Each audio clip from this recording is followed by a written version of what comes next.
Hello friends, welcome back to my YouTube channel Delhi को vlog. कैसे हो आप लोग? उम्मीद है सब अच्छे होंगे, सब बढ़िया होंगे और अपनी प्रिपरेशन है वो आप लोगों ने स्टार्ट है कर दी होगी। जिस वीडियो का सबसे ज़्यादा आप इंतज़ार कर रहे थे वो है दिल्ली पुलिस कांस्टेबल 2025, क्योंकि बहुत सारे ऐसे बिगिनर्स हैं जिनको कुछ आइडिया है नहीं कि किस तरीके से हमें सर तैयारी करनी है। ठीक है, किन किन चीज़ों को फॉलो करना है, कौन से डॉक्यूमेंट हैं वो बनवाने हैं। ठीक है, किन की वजह से हम सिलेक्शन के अंदर निकाले जा सकते हैं। ठीक है, हमारा सिलेक्शन है वो रुक सकता है किस वजह से। तो स्टेप वाइज हर चीज़ के ऊपर हम बात करेंगे कि क्या क्या चीज़ें आपकी रिक्वायरमेंट है। और एज के बारे में सबसे ज़्यादा डाउट आ रखा था कि सर एज कब से काउंट होती है, वो हमें बता दो कि अभी हम उस लाइन में हैं या नहीं है, या ओवरेज हो चुके हैं, उसका हमें आइडिया हो जाएगा। ठीक है, तो जो पिछली वीडियो डाली थी हेड कांस्टेबल की और ड्राइवर की और आपकी AWO TPO की, ठीक है, उसको बहुत सारा आप लोगों ने प्यार दिया है।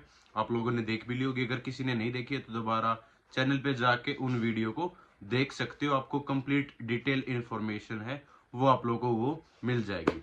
तो सबसे पहले मैं बात करता हूँ कि दिल्ली पुलिस कांस्टेबल 2025, सबसे ज्यादा जिस वैकेंसी का आप इंतजार कर रहे थे वो वैकेंसी आ चुकी है, दिल्ली पुलिस कांस्टेबल 2025। ठीक है, आपने देखा होगा कि पिछली जो वैकेंसी थी उसमें आपको पूरा सहयोग किया था। आपको पढ़ाई से रिलेटेड, फिजिकल से रिलेटेड, हर चीज से रिलेटेड आपको एक अच्छी इन्फॉर्मेशन है वो प्रोवाइड की गई थी। और आज जो ट्रेनिंग कर रहे हैं उनमें भी बहुत सारे बच्चे मेरे साथ कांटेक्ट में हैं और आज भी वो थैंक यू बोलते हैं कि सर आपकी वजह से या आपके सहयोग से हम दिल्ली पुलिस के अंदर है वो ज्वाइन कर चुके हैं। ठीक है, तो दिल्ली पुलिस अगर जिसका सपना है दिल्ली पुलिस के अंदर ज्वाइन करना है तो प्लीज चैनल को सब्सक्राइब जरूर कर लेना। आपको कंप्लीट पूरा सहयोग दिया जाएगा कि किस तरीके से क्या क्या चीजें करनी है, आपको किन किन चीजों को आपको फॉलो करना है। ठीक है, सारे डाउट आपके क्लियर हो जाएंगे। ठीक है, तो अभी दो तरह के बच्चे, एक तो बिगिनर से जो पहली बार दिल्ली पुलिस कांस्टेबल का एग्जाम है वो देंगे। ठीक है, क्योंकि बहुत सारे ऐसे बच्चे जो 12th पास करेंगे और वो पहली बार दिल्ली पुलिस कांस्टेबल का एग्जाम देंगे। दूसरा वे भी बच्चे भी हैं जो लास्ट टाइम नहीं फॉर्म फिल कर पाए थे और एग्जाम है वो क्लियर नहीं कर पाए थे, वो भी बच्चे। और तीसरे टाइप के बच्चे वो हैं कि जिन्होंने दिल्ली पुलिस कांस्टेबल का एग्जाम दिया था, अच्छा स्कोर किया था, लेकिन फिजिकल के अंदर रह गए थे।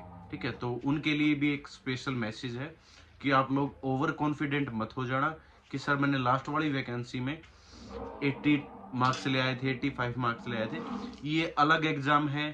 ठीक है, और आपका एक लेवल अलग होगा, सब कुछ अलग होगा। एक तरह से अपने आप को बिगनर से मान के चलना कि मैं बिगनर हूं और मैं किस तरीके से तैयारी को आगे फॉरवर्ड करूंगा, तभी आप सिलेक्शन ले पाओगे। ठीक है, अगर इतने और कॉन्फिडेंट हो जाओगे तो आप मार खा सकते हो, आपका सिलेक्शन है वो रुक सकता है। ठीक है, तो सारा सारा कंप्लीट प्रोसेस भी बता दूंगा। सबसे पहले एज से रिलेटेड इन्फॉर्मेशन बता दूं। देखो, बहुत जो एसएससी का पैटर्न रहता है ना वो उसके बारे में बता दूं।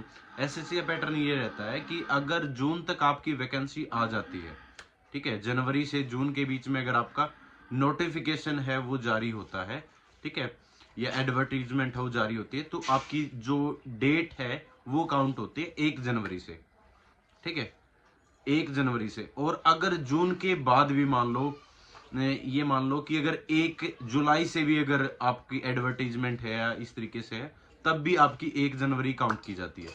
लेकिन उसके बाद अगर मान लो कोई भी वैकेंसी आती है, उसमें 5 तारीख है, 7 तारीख है, 8 तारीख जो भी है, तो उसमें 1 जुलाई से आपकी जो डेट है वो काउंट की जाती है भाई। ठीक है, तो समझ गए होगे, सितंबर में आपकी वैकेंसी आएगी। तो इसका डायरेक्ट ये है कि आपको 1 जुलाई से आपकी जो डेट है, ठीक है, डेट ऑफ बर्थ है वो 1 जुलाई से काउंट होगी कि आप कितने साल के हो।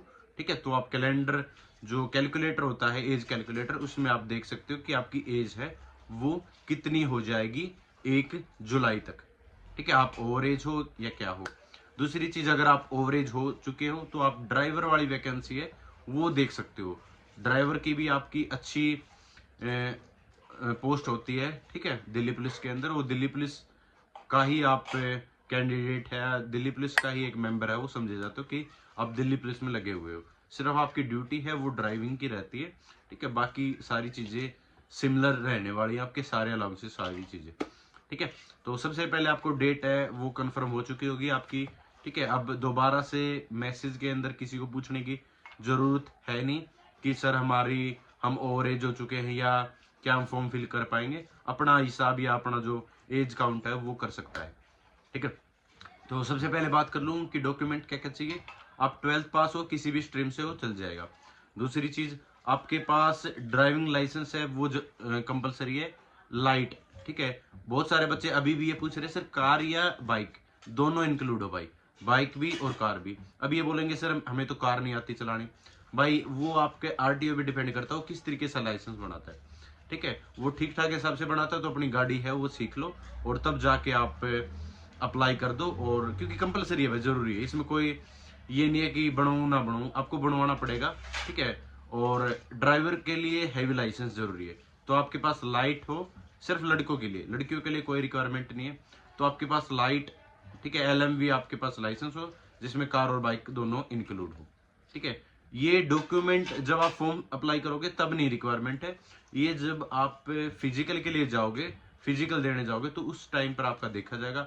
अगर उस टाइम पे नहीं होगा आपके पास तो आपको डायरेक्ट है वो रिजेक्ट कर दिया जाएगा, ठीक है। कोई लर्नर नहीं चलेगा कि बाद में 1 महीना पहले अगर मेरे से किसी ने पूछ लिया ना कि सर लर्नर है मेरे पास तो मैं क्या करूं, ठीक है, फिर देख लेना मैं उसका क्या बनाऊंगा, तो मजाक की बात हो। लेकिन अपना बनवा लो यार, डॉक्यूमेंट की वजह से कोई भी बार नहीं होना चाहिए। ओबीसी का सर्टिफिकेट बनवा लो सेंटर का, ठीक है। ईडब्ल्यूएस का भी सेंटर का बनवा लो, और SC ST स्टेट वाला चल जाएगा, ठीक है। ज्यादा पुराना तो 3 साल ज्यादा पुराना ना किसी का भी, SC ST का 5 साल पुराना तो बनवा लो। और ईडब्ल्यूएस ओबीसी का 3 साल पुराना है, सॉरी ईडब्ल्यूएस का तो आपका 1 साल का ही चलेगा, क्योंकि उसमें ना जो फाइनेंशियल ईयर है उसका बनवाना होता है। तो आप 2025 वाला जब बनवाओगे ना तब वो बनवा लेना, जो पहले बना रखा हो ठीक है, लेकिन 2025 में दोबारा से बनेगा तब बनवा लेना, ठीक है। फाइनेंशियल ईयर का वो चल जाएगा। तो दूसरी चीज 170 सेंटीमीटर लड़कों की हाइट होनी चाहिए और लड़कियों की होनी चाहिए 157 सेंटीमीटर, ठीक है। लड़कों को ST के अंदर छूट मिलती है, लड़कियों को SC और ST दोनों के अंदर छूट मिलती है, ठीक है, एज के अंदर। वो आप लोग एक बार जरूर देख लेना, ठीक है। दूसरी, इससे अलग कोई भी वो नहीं है, सिर्फ सिलेक्शन प्रोसेस बता देता हूँ। CBT एग्जाम होता है, उसके बाद आपका फिजिकल कंडक्ट करवाया जाता है। लड़कों की 1600 मीटर रनिंग होती है 6 मिनट के अंदर, 14 फीट लॉन्ग जंप और 3 आपकी हाई जंप। लड़कियों की आपकी 1600 मीटर रनिंग होती है 8 मिनट के अंदर, ठीक है। 10 फीट आपका लॉन्ग होता है, 3 फीट आपका हाई जंप होता है, ठीक है। ये रिक्वायरमेंट है फिजिकल की।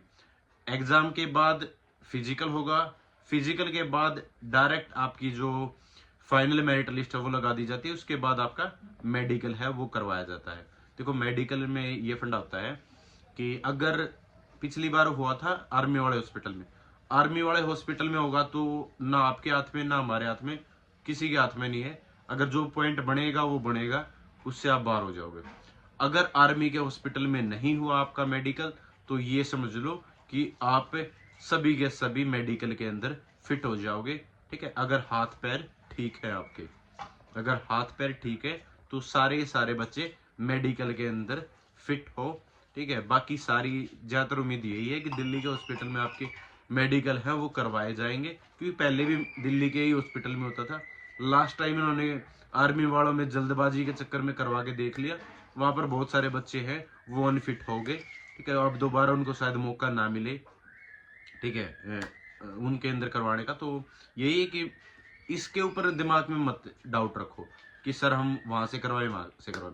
दूसरी सबसे मेन बात एग्जाम के लिए बता रहा हूं मैं, बहुत सारे बच्चे ना अभी क्या करेंगे कि अभी तो ना 8-9 महीने बाकी है, अभी हम बाद में स्टार्ट करेंगे या जब ना 3-4 महीने रह रहे होंगे ना तब हम कोई कोर्स है वो परचेज कर लेंगे, ऐसा मत करो, ठीक है। दूसरी बात, अब ना बहुत सारे जो यूट्यूबर मिलेंगे आपको या कोचिंग सेंटर वाले, वो अपना जो कोर्स है वो बेचना स्टार्ट कर देंगे कि हमारा कोर्स ले लो, हमारे यहाँ रहने लग जाओ, हम फिजिकल भी करवाएंगे आपका, ये भी करवाएंगे वो भी करवाएंगे। ये एक धांधली होती है, स्कैम होता है बहुत बड़ा, ठीक है। उस चक्कर में मत पड़ना।